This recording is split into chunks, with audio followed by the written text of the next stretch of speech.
Meaning, you ever been in the airport and when you don't get your flight on time, you get delayed, and you can be standing by some people and they get mad and they almost make you mad. You're like, man, I wasn't even trying to get mad, but they making me mad. Never even realizing life may be protecting you from something.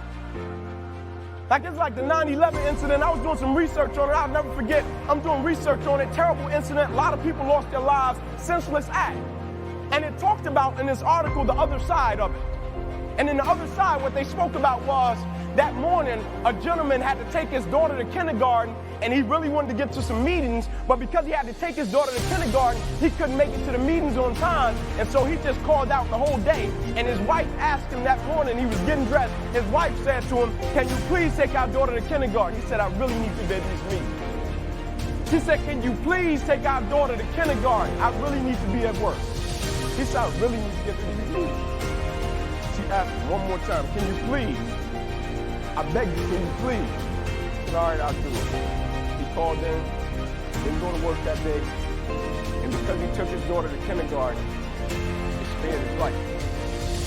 One gentleman on the New Jersey Turnpike, headed to the same building, New Jersey Turnpike, accident happens, breaks down, can't get there on time, and because it happened, a situation that he couldn't control, it spared his life. One gentleman got a new pair of shoes, walking to work, got a blister on his foot. He had to go back home, change his shoes, and because he had to go back home to change it, it saved his life. One gentleman walking down the street, they send him to get some donuts. A guy comes, spills some coffee on his shirt. He had to go and change his shirt. Because he had to go and change his shirt, it spared his life. The other side. Meaning things happening out of their control, and because it happened out of their control, it spared their life. Meaning at a certain point, when do we control the controllable attitude? When do we control the controllable focus?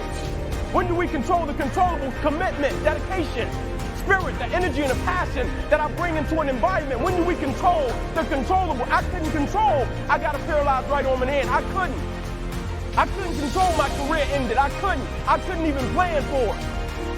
But when it happened, I could step back and say, okay, life, I can no longer play the game of football, but let me extract that dedication and commitment from the game.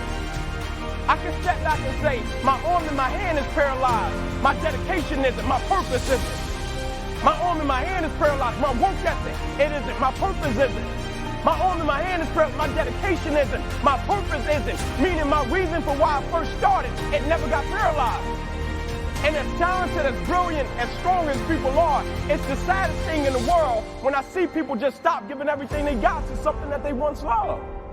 Because I think we all know the raw truth of it is people don't burn out because of what they do. People burn out because life makes them forget why they do it. Meaning life hits them and hits them with something till they just like, man, if I got to go through that, like I'm not bringing it today, man. And every day is not a good day. Everything is not all peaches and cream. But that's why the culture is so important.